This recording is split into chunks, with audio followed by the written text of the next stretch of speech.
Hello students, कैसे हैं आप। पिछले वीडियो में हमने सुगम भारती के पाठ 10 बने और बिखरे पाठ के वस्तुनिष्ठ प्रश्नों का अभ्यास किया था। आज हम अति लघुत्तरीय प्रश्न और लघुत्तरीय प्रश्नों का अभ्यास करेंगे। प्रश्न नंबर दूसरा है, निम्नलिखित प्रश्नों के उत्तर एक एक वाक्य में लिखिए। प्रश्न का, शिष्य किसे रोकने के लिए खड़ा रहा। इसका उत्तर है, शिष्य एक व्यक्ति को रोकने के लिए खड़ा रहा जो उसके तरफ आ रहा था। प्रश्न खा, शिष्य गुरु से बैठने के लिए क्यों कहता है। इसका उत्तर है, शिष्य थककर चूर हो गया है।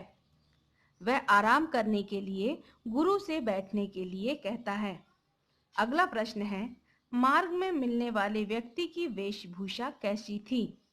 इसका उत्तर है, मार्ग में मिलने वाले व्यक्ति रेशमी पगड़ी, मोतियों की माला, कीमती जूतियां और सुंदर रेशमी वस्त्र पहने था। अगला प्रश्न है, संतों को किसकी उपेक्षा नहीं करनी चाहिए। इसका उत्तर है, संतों को असभ्यों और कुसंस्कृतियों की उपेक्षा नहीं करनी चाहिए। अगला प्रश्न है, गुरु और शिष्य किस बात की शिक्षा देने निकले हैं। इसका उत्तर है, गुरु और शिष्य लोगों को सन्मार्ग की शिक्षा देने निकले थे। लघुत्तरीय प्रश्न का प्रश्न तीसरा है, निम्नलिखित प्रश्नों के उत्तर 3 से 5 वाक्यों में लिखिए। प्रश्न का, साधना के मार्ग में आने वाली मुश्किलों को कैसे जीता जा सकता है। इसका उत्तर है, साधना के मार्ग में आने वाली मुश्किलों को धैर्य और संयम से जीता जा सकता है। अगला प्रश्न है, गुरुजी ने सभ्य व असभ्य गांववासियों के लिए ईश्वर से क्या प्रार्थना की। इसका उत्तर है, गुरुजी ने सभ्य गांववासियों के लिए ईश्वर से मांगा कि इन लोगों पर कृपा करना, ये सदा इसी गांव में बने रहे। जबकि सभ्य गांववासियों के लिए कहा कि इस गांव के लोग अत्यंत सभ्य और सुशील गांव हैं, इन्हें सारे संसार में बिखेर दे। अगला प्रश्न है, शिष्य के जल पीने की बात पर महिला ने क्या कहा। इसका उत्तर है, शिष्य के जल पीने की बात पर महिला ने कहा, घड़ा मेरा, कुएं से जल मैंने भरा, तुम्हें क्यों दूं। जाओ खुद निकालो और पियो, आलसी कहीं के। अगला प्रश्न है, एकांकी में आए पात्रों में से जिस पात्र से सबसे अधिक प्रभावित हुए हैं उनके बारे में 3 वाक्य लिखिए। एकांकी में आए पात्रों में से मैं गुरुजी से सबसे अधिक प्रभावित हुई हूँ, क्योंकि वे कठिन स्थितियों में भी मुस्कुराते रहते थे। उन्होंने सभ्य असभ्य सभी प्रकार के लोगों के लिए ईश्वर से प्रार्थना की और वे सर्वदा सन्मार्ग पर चलते रहते हैं।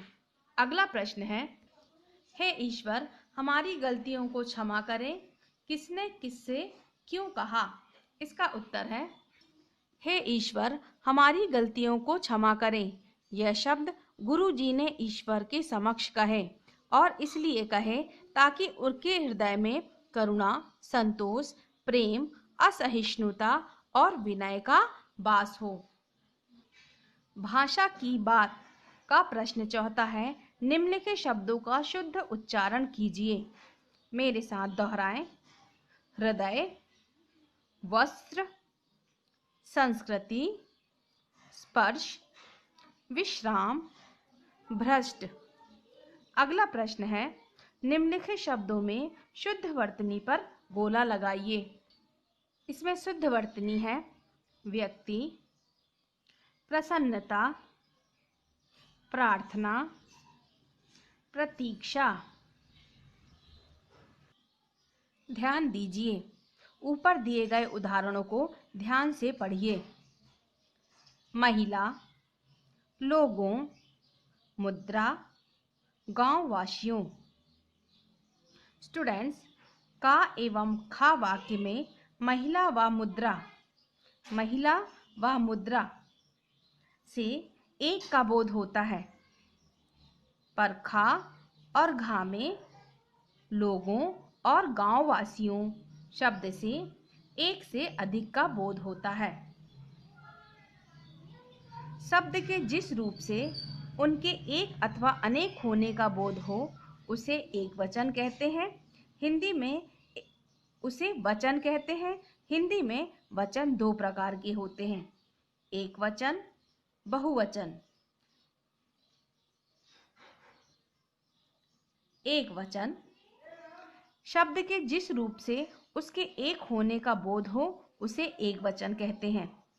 जैसे लड़का, गाड़ी, फूल, नदी, शिक्षक। बहुवचन शब्द के जिस रूप से एक से अधिक होने का बोध हो उसे बहुवचन कहते हैं। उदाहरण, लड़के, गाड़ियाँ, फूलों, नदियाँ, शिक्षकों। अगला प्रश्न है, निम्नलिखित शब्दों के वचन परिवर्तन कीजिए। स्टूडेंट्स, ये आज का आपका होमवर्क है। इसके साथ लघु उत्तरीय प्रश्न, अति लघु उत्तरीय प्रश्न और भाषा की बात, इन प्रश्नों को उत्तर सहित अपनी उत्तर पुस्तिका में लिखें। आज के लिए इतना ही। Okay students.